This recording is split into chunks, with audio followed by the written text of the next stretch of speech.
Hi guys, welcome back. So in today's video I'm going to show you how to delete Telegram account in 2025. So if you want to delete your account on Telegram, let me show you how to do it. The first thing you need to do is open up the app.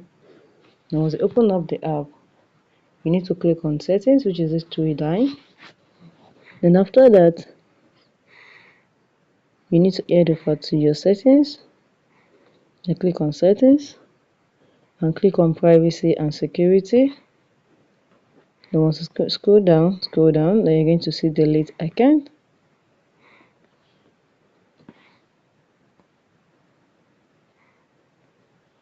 I'm going to see delete account. Click on delete my account.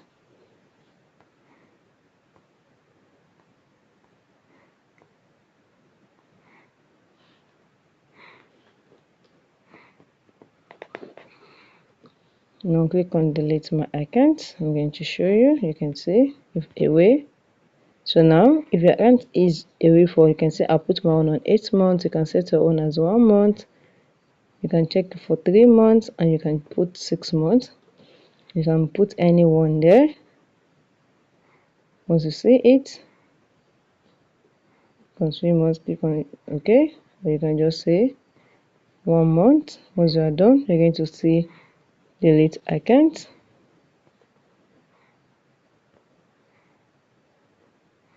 Once you put it like that, you're going to be able to delete your account after a month. It's very easy. So guys, if you find this video helpful, smash the like button, drop a comment and subscribe.